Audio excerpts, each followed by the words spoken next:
You see this trophy cabinet here? Well, we're one game away. One game away from being one game away from being able to fill it. We've got the semi-finals of the Betfred Cup today against Celtic. And, I mean, quite frankly, it's the best chance yet we've had of winning some silverware to actually put something on this trophy cabinet. Of course, you can keep up to date with the Betfred Cup on the One Football app. Just search on there, the Scottish League Cup, and you'll find it. You can find all the results from the group stages all the way to the final, all of the player stats and information, who's been the top goal scorer, top assister. It's a really good way to keep up to date with all of your favourite cups from around the world. So you can download the One Football app for absolutely free from the top line of the description. Doing so would massively help me and the channel out. And also, it does some favours for you as well, because you get all the information you want quicker than any other football app out there in the world.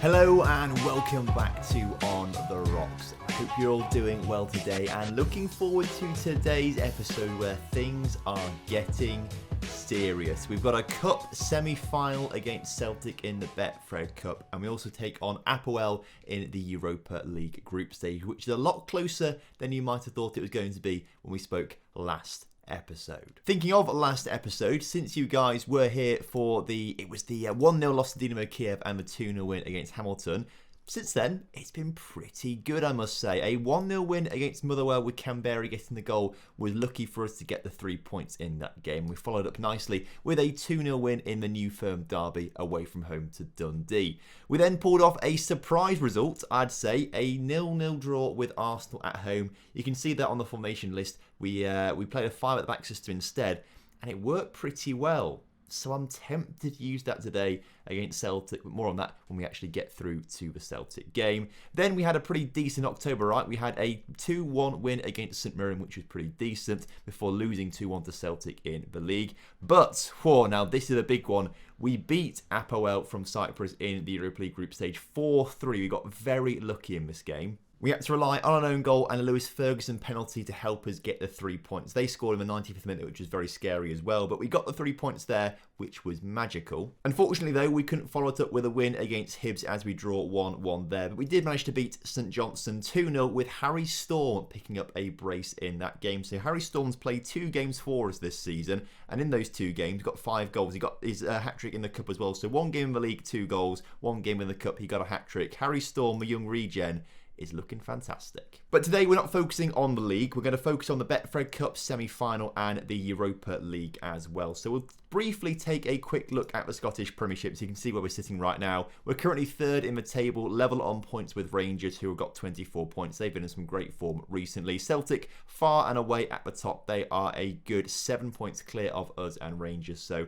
looking like they're going to go on to win the title this season. But hopefully we can have a nice battle with Rangers for 2nd place. But as I say, we're not playing in the league today, so let's not focus on this one too much. We will talk about our Europa League group shortly. I want to focus on the Betfred Cup first, and after that game's finished, we'll focus on the Europa League instead. So in the semi-finals, it's us v Celtic, Hibs versus Rangers, the top 4 in the Scottish Premiership, all facing off against each other.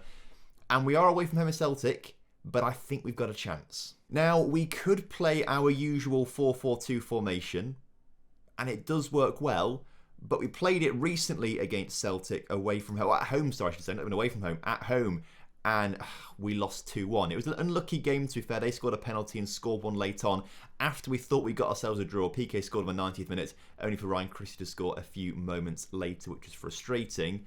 That was at home, though, not away from home. So I just think we're going to stand more of a chance if we go to our more defensive formation. So we're going to give it a go with 5 at the back. However, there are some issues right now. Adam Campbell is cup tied. He played in the group stages for who he played for before us. It was Motherwell, wasn't it? He's played for Motherwell in this competition already. And Shanklin can't play because he played for Dundee United in this competition before he got started with us. So they're both cup tied, which is frustrating. And then we also lose Tam McLumper to injury as well. He's been really, really decent in the past few games. Conference. What that means is that Joe Lewis will start in goal with a backline of Medley, McIntyre and Hoban, with Davies and Laird in the wing-back roles. The centre of midfield is made up of Ferguson, McCrory and Campbell, with Canberry and PK leading the line. So with a place in the final at stake, I've just realised we're playing at a neutral venue. We're playing at Hampden Park. So it's a neutral venue. We're not away from home. So hopefully that sort of helps us out a little better, as, Dean Campbell could have scored the opening goal of the game there from that early free kick. It's going to be difficult without Alan Campbell today, and of course a Shankland as well. Both of those guys missing because of their commitments to other clubs in this competition before they joined us. So that's going to be really difficult, as we've had some really nice chances start off this game. We nearly score a great goal there, but it's just going to be so difficult without those two key players. PK just got injured, which is frustrating. Harry Storm will come on in his place, not as a pressing forward, maybe more as... No, let's leave him as a pressing forward, actually, it'll be fine. But what I did just see, let me pause quickly. Now it said 1-0 Celtic a second ago, and I got really scared by that, thinking what's gone on there. I'll try and get a screenshot of it. It did literally say Celtic 1, Aberdeen 0, but it is 0-0. I can confirm that, but we are going to be at a even more big of a disadvantage without PK. First highlight of the game for Celtics, cleared by Hoban from their corner, but Christie is going to win possession back for them as they look to come forward again. We've done well to hold Celtic out for this long, but unfortunately, I can just sort of feel the Celtic prowess, and they've got a much better team than us, right? They have a much better team. As no penalty. I thought there was going to be a penalty there for them. They still work it into the area, and surely there's got to be a goal from this somewhere. Maybe not, or maybe there will be still as they collect the ball at the back and Celtic come forward again. I mean, if they don't score, surely this highlight is long enough for us to... it's not going to be a goal for us because we keep giving possession away. I just want us to get to a cup final. You hate to see it. Too easy. Too easy for them. First highlight of the game they get, it goes in the back of the net. It's their first shot on target too, which is even more frustrating. So, a difficult first half to take there. We're going to thrash our arms though, so I'm far from pleased from this team. And we're going to go out in the second half. Harry Storm's going to... Well, he didn't give the ball away. It wasn't his fault there, but it was the fault of someone that if they score right now, I'll be so cross that we've given the ball away from kick-off like that.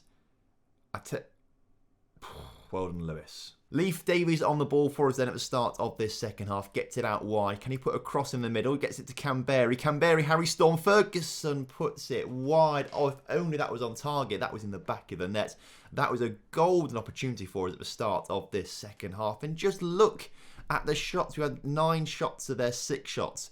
We are being better than them attacking-wise. It's so frustrating that we can't get the goal in the back of the net. We're doing everything right. We just can't get it in the back of the net. McIntyre coming forward with the ball into Zach Medley, playing it around the back, I guess nicely, but not giving it away, so I guess that's quite nice as we go all back to Lewis in the end. And Lewis now to hoof it up towards Davies out wide. Davies coming forward, gets past his man. There's players waiting in the middle. Can he find one of them? He finds McCrory, and it's in the back of their net. It's disallowed for offside. What? No. Did Harry Storm touch that?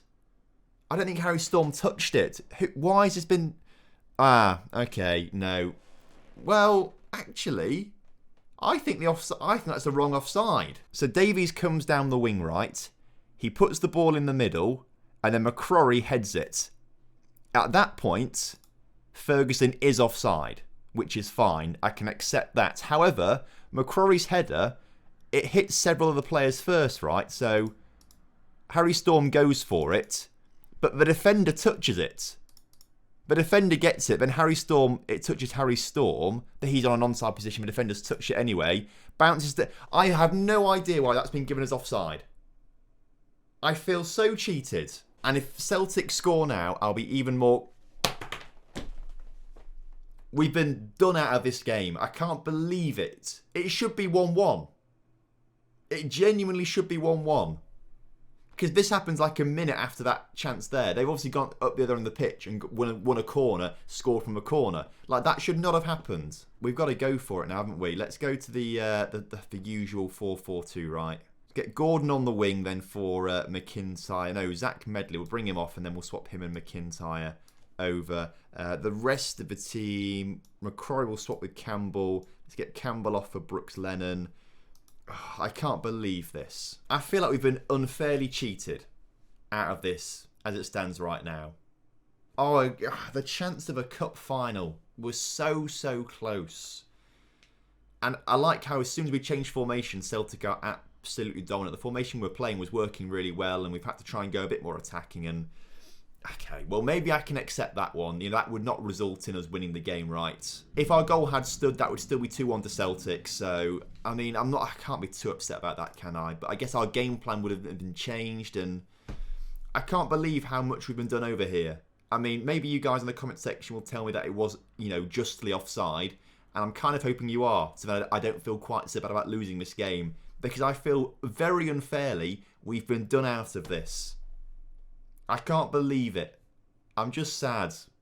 We could have gone to a cup final and it could have been great for us. Instead, we're losing 3-0 to Celtic, and it might be 4-0 right now as they bring the ball forward. Turnbull shoots from distance. Lewis with a very, very good save from a very good shot, but it's not quite our day. It's not quite our day. And obviously we're missing 2 big players anyway because they were cup tied. How much of an impact that's made, I don't know. I don't want to judge on that too much, but next season we're winning this. Next season we are winning the Betfred Cup. It's a bitter pill to swallow because up until that disallowed goal, we were the better team. We were the much better team. PK's out for 3 to 4 weeks with a twisted ankle, which is frustrating. £80,000 for winning, or losing that game, I should say, which is a nice bit of money, I must say. We are really raking the money in, by the way, at the moment. The finances, nearly £10 million in the bank because of all the Europa League TV money. Prize money for winning games and drawing games is really nice as well. So we are raking the money in right now, which is fantastic. So next season, we should have some massive budgets, which will help us out massively. But obviously, we want to try and get as far as possible this season on the budgets that we're currently on. And fingers crossed, a win against APOEL will go some way to getting us through our Europa League Group Stage. So, as we shift our attention to the Europa League, the group is looking like this. Dynamo Kiev on top with 5 points, Arsenal in second on 5 points, us in third on 4 points, and APOEL bottom of the group on 1 point. So, obviously, you were last here for when we lost to Dynamo Kiev and Arsenal beat APOEL. Then, after that, we drew 0-0 with Arsenal, whereas APOEL and Dynamo Kiev drew. And then, whilst we beat APOEL last time out, Arsenal and Kiev drew. So lots of draws across this group. And potentially, if those 2 teams draw again, if Kiev and Arsenal draw again, and we beat APOEL, we'll suddenly go top of the group. So it's all to play for still here. We are away from home, though, to the Cypriot team, and we only just beat them at our place. So I'm a little concerned about going there, given that we're not particularly good away from home in Europe. And to make it even more difficult, Tommy Hoban's picked up a knock, bruised ankle, potentially might be out for the game against APOEL. I think he should be okay to get through it though. But Alan Campbell will not be okay to make it through the game. He's just picked up a twisted ankle in training, out for 3 to 4 weeks. Now that's frustrating.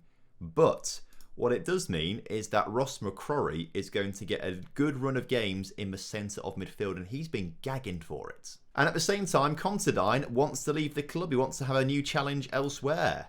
I mean, I don't really want to lose him because he's a legend, right? Look at him. He's an absolute legend, but he's played 3 games this season very poorly. So maybe to just, keep him happy, we say yes.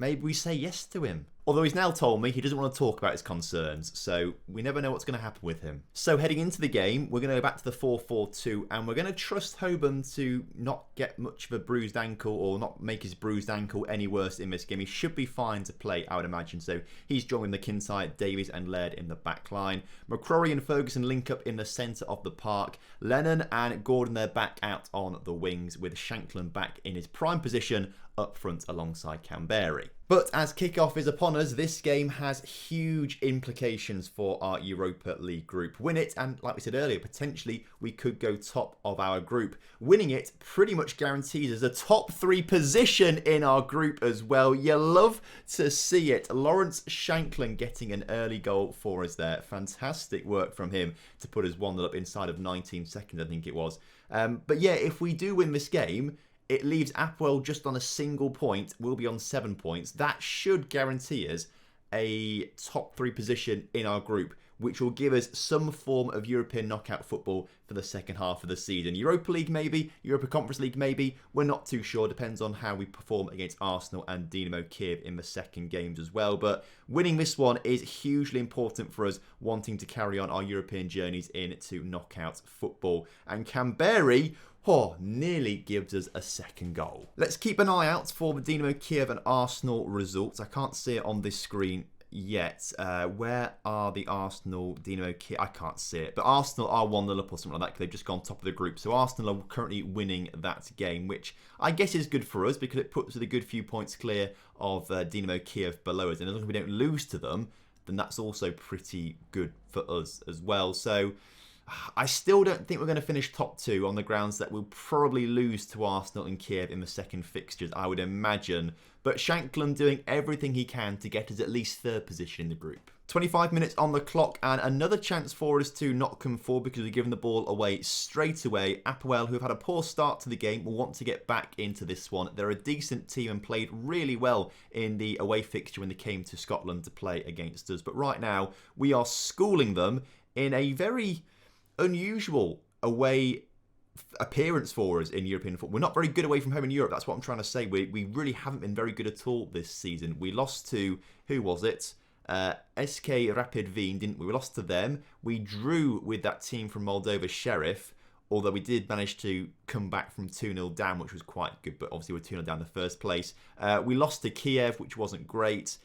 So this is very unusual for us. Like, we're actually winning away from home in Europe, and it's 3-0 up away from home. We're a new team now. So a really good start right now. Unfortunately, it looks like Laird's picked up a knock. We might take him off. I know we are 3-0 up, so it's not really too much of a risk to take him off. I don't want him to get injured for a long period of time. So once this highlight's done, we will probably take him off to protect him. But in the meantime, APOEL find the ball forward into the area. That was a great last-ditch challenge. I think it's from McIntyre there. I can't click on the player. It was McIntyre. It flashed up there, McIntyre. So he made a great challenge there. Fantastic work from him. As the ball goes out of play, though, let's get Ethan Laird, off the pitch for Brooks Lennon to play there, and then Matty Kennedy can play right wing. Hopefully nothing too serious for him, hopefully just out for a couple of days or something like that with a twisted ankle or something. But as we approach half time, we're 3-0 up. You love to see it. So now all we have to do is hold on for another 45 minutes, pick up the 3 points in the Champions League group, and then that pretty much guarantees us a top 3 place in the group, which is kind of what our minimum expectations were, right? That's all we wanted to do. Is Gordon should have made that pass to Canberra far sooner than he did, but we still have possession as Lennon in the middle, and it all works out nicely as Gordon grabs his 10th goal of the season. It's also really nice we've been able to do this after that really upsetting defeat to Celtic. We've bounced back nicely. A lesser team would have really struggled after that defeat to Celtic, but we've bounced back today with some real courage, I think, and I think their man's just been sent off. He's just been sent off, right? This game should be pretty simple for us now. Let's make some changes out there. Who's looking tired? Well, Leif Davies is, so let's bring him off for Zach Medley. And then the final change that we'll make, probably in the midfield, I would imagine. No, actually. Let's get Canberra off for Harry Storm and give him some game time in the Europa League. I think he was a bit unlucky to be thrust into the deep end against Celtic in the last game. He's not really played against that level of opposition yet, but I think some game time for him in the Europa League will do him some good, and fingers crossed he gets a goal right at the end to add another goal to his tally for this season. Harry Storm, he gets an assist though. Shankland with a hat-trick today. Beautiful for him as he picks up his 10th goal of the season as well. And that gives Shankland a 10 rating. You don't often see those, but he's played phenomenally well today, making this game his own and really showing us why he's worth every single penny that we paid for him this summer. Medley on the ball at left back, swings the ball. Shankland, could have had a fourth. Imagine if that went in the back of a net. We've won a penalty. I don't really know how.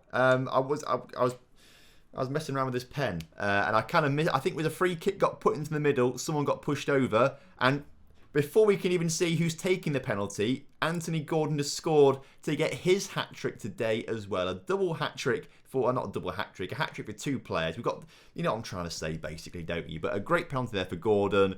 Very quickly how it all happens, but at least we're now 6-0 up. 28 shots, 21 on target. It's been a very clinical performance today. Really happy with what I've seen.